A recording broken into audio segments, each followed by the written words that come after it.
5 days later. Okay, so there were 3 boys and not only 2. I remembered right. Just in a conversation with the old man, it seemed like there were 2. And he thought the girl counted, was a part of these 3 kids. But there were actually 1 girl and 3 boys, and Sumio is the 3rd, the deaf one. Is Sumio deaf?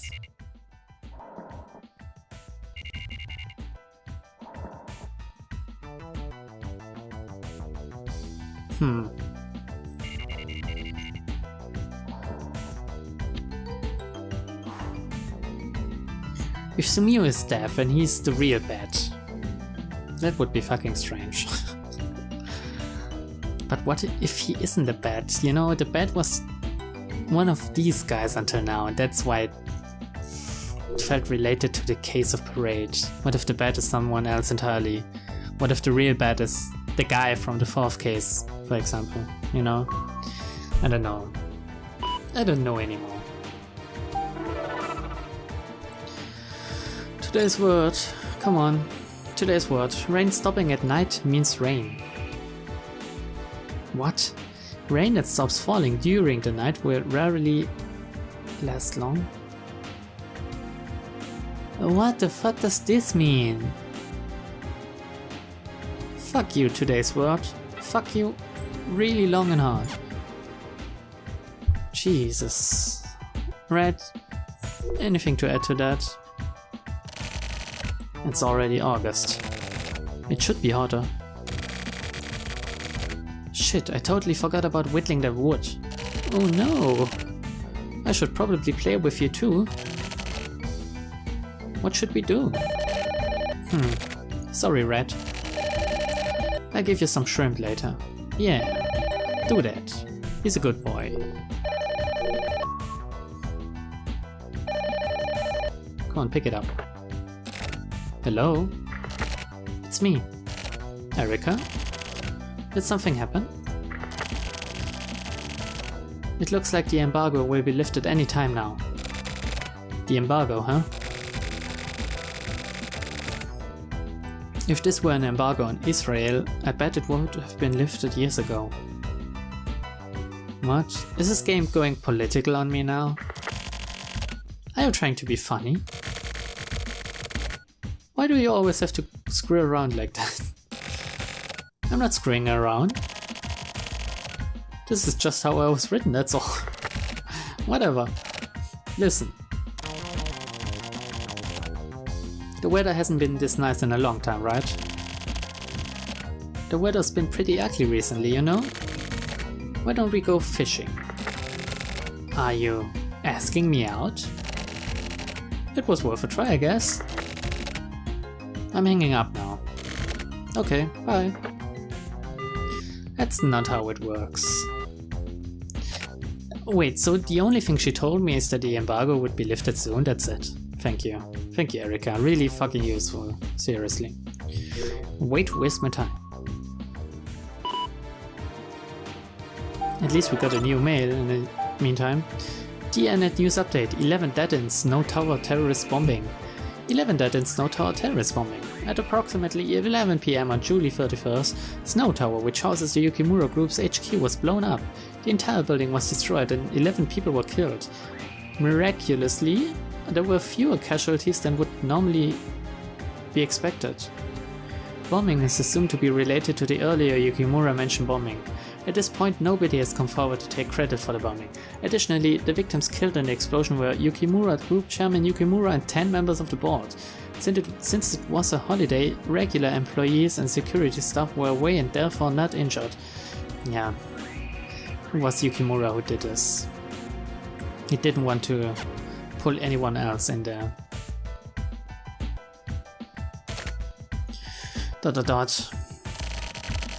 I guess I'll get going then. Where to? The HC unit to get some info?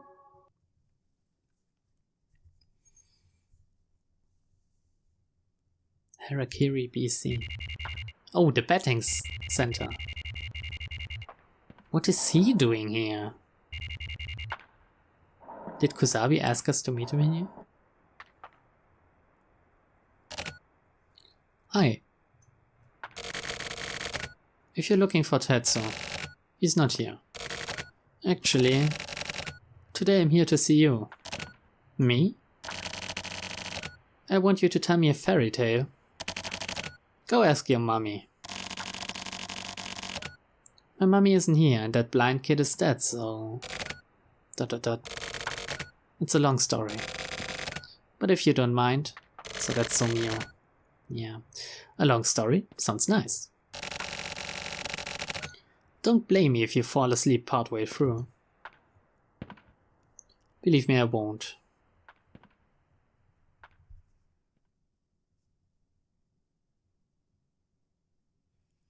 How did he know that Sumio was there, and how did he know it was Sumio? Did he understand the old man and just us, as real spectators, didn't understand it?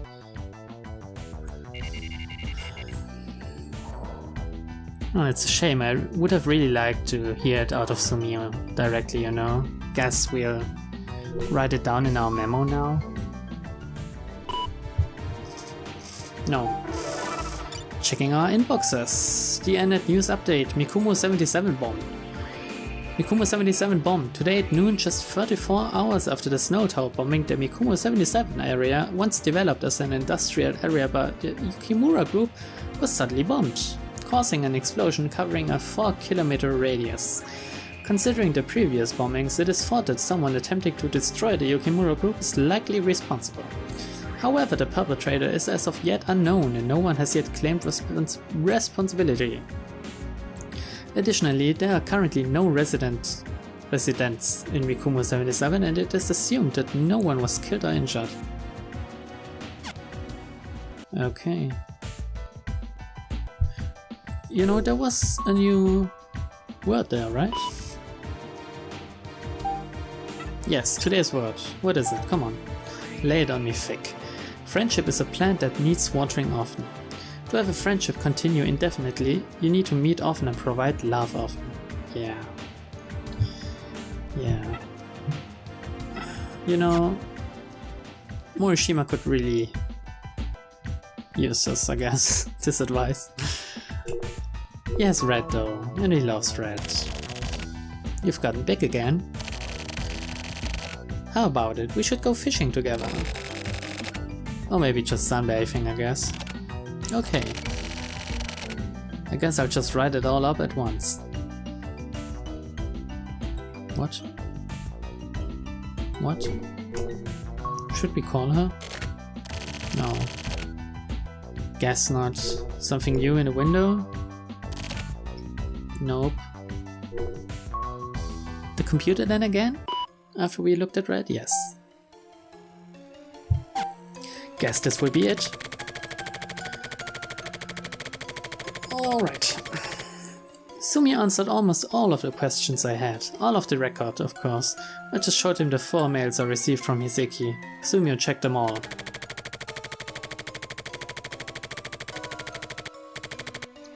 I call Sumio, Fuyuki and Hiseki the Mikumo boys. The Mikumo boys were childhood friends. Sumio had been their leader for the entire 20 years.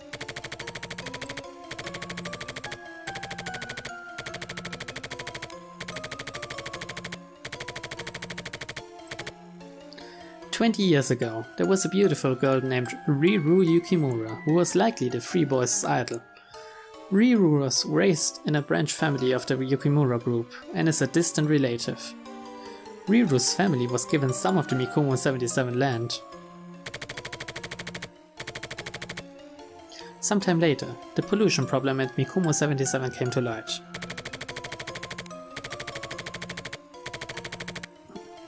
Mikumo was surrounded by a photochemical smoke, and the river was full of water polluted by that narcotic.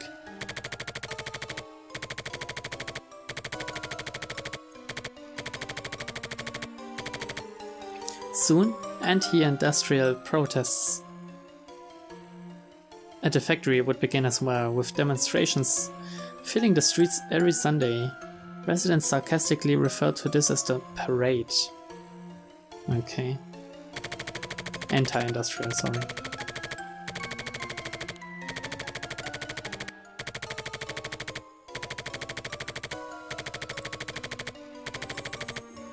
This is one of these things where you read them, and if you read them out loud, especially for others to listen, you don't get it all, so sorry if I'm kind of slow or something. The parade would get more and more lively each weekend, and then one day the residents formed a violent mob and attacked the Yukimura house. The residents, all fucked up from the narcotic in their water, were terrified of the extremely beautiful and early maturing Riru, and believed she was a witch.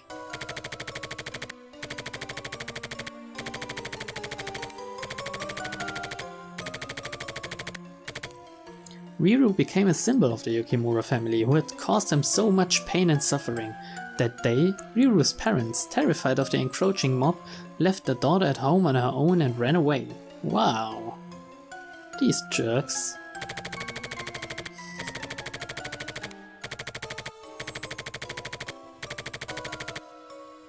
The Mikumo boys barely managed to save Riru from the mob, and brought her to the mountains to escape.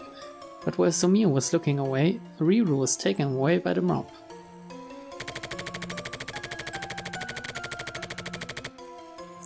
Riru was sacrificed and died. Because they tried to help her escape, an example was made of the 3 boys.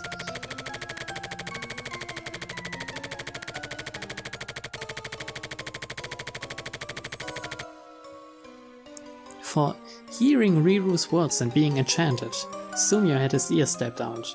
For seeing Riru's cute disguise and being fooled, Hiseki had his eyes sewn shut. And for swearing allegiance to the demon Riru, Fuyuki had his mouth sewn shut. Yeah. Fuyuki had it best, I think. I don't know, it's all pretty gross. And then the Mikumo boys spent the next 20 years silently plotting their revenge on everyone.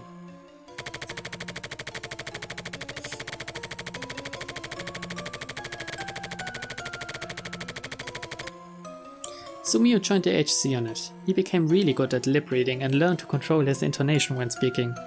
He faked all of his physical tests at the Central Police Academy and bribed an examiner to pass him for the hearing tests. But what if he had to use a walkie-talkie or something? That's... oh. Okay, you see? The game thought about everything. He used special radios and cell phones created by Hiseki to avoid being found out.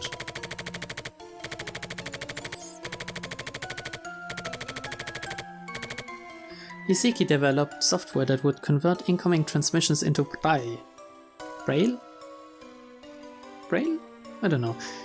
The thing where the blind guys read. But why would he do? It could have converted it just to normal text for Sumio, right? Sumio could see. This software was installed into all communications devices used by Sumio, I guess, so Hiseki could also use it.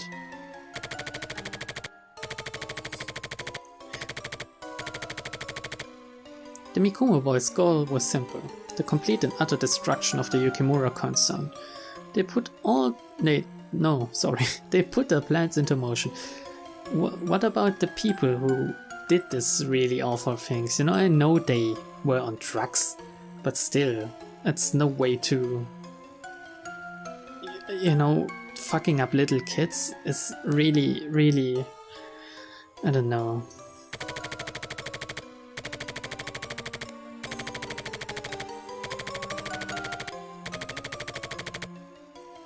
For the Yukimura mentioned bombing.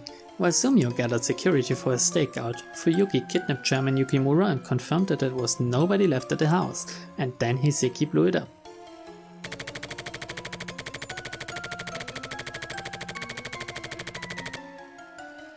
After that, Hiseki committed suicide as planned, to ensure that they couldn't be traced.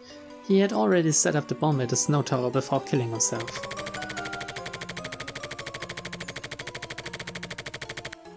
At the same time, Fuyuki had Chairman Yukimura on lockdown. Fuyuki sent 2 videos to Investigation HQ to show them that Yukimura was still alive.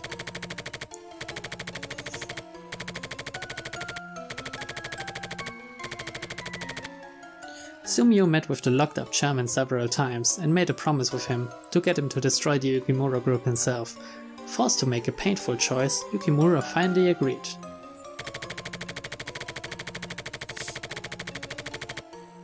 Fuyuki demands the ransom. Once it's received, he throws himself into the smokestack. Another suicide, just as planned. Then Chairman Yukimura blows up Snow Tower by his own hand. The Yukimura group has now been scattered to the wind. But the story doesn't end here.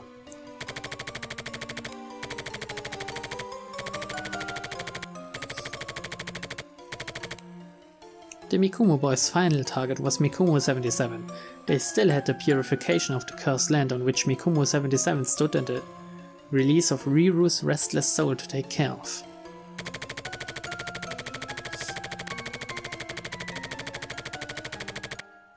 Sumio didn't mention it, but there was no way the Mikumo boys would let the dilapidated town remain. Anyone who's seen the grotesque remnants of Mikumo 77 would agree.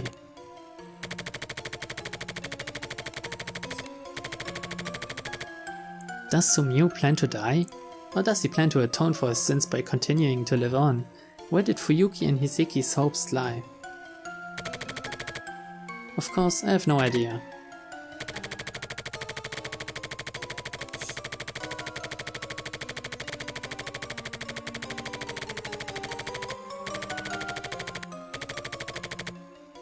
Princess Aurora slept the sleep of death at the top of the tower.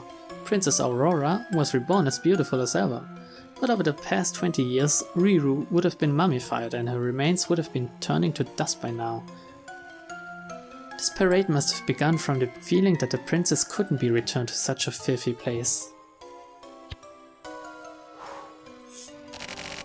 So it wasn't just 2 boys? That's where I first fucked up. Yeah. Erika Yukawa, final riddle. I worked out the final riddle we had overlooked.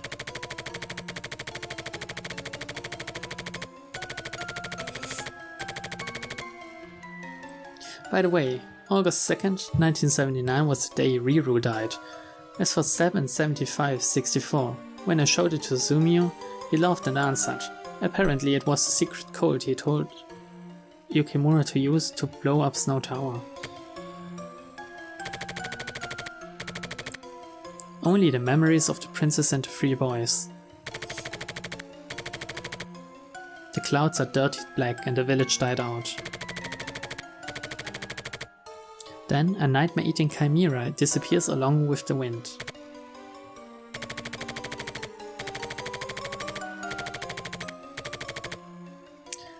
The wording was purposely confusing. This is just a simple joke basically.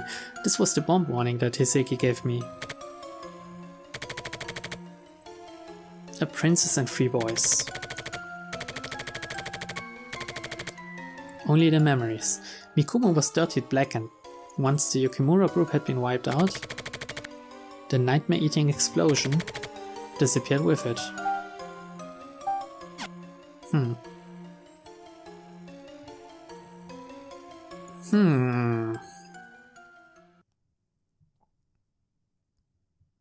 Okay.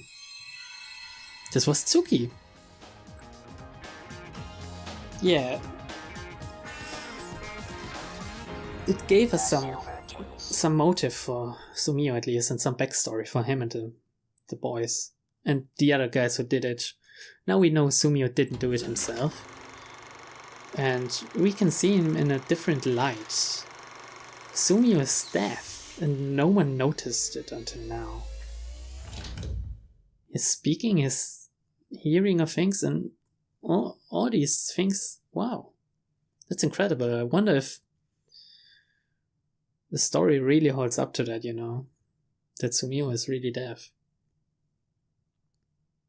Were there any instances where he couldn't hear what someone was saying because he wasn't looking at them or something? Or, I don't know, he could hear something others couldn't hear because he could lip read? I guess I have to play through this again just to see. Play through the main story, I mean. Anyway, this was Tsuki. And next time we'll begin with AI? Could be both, I guess. Until then, bye!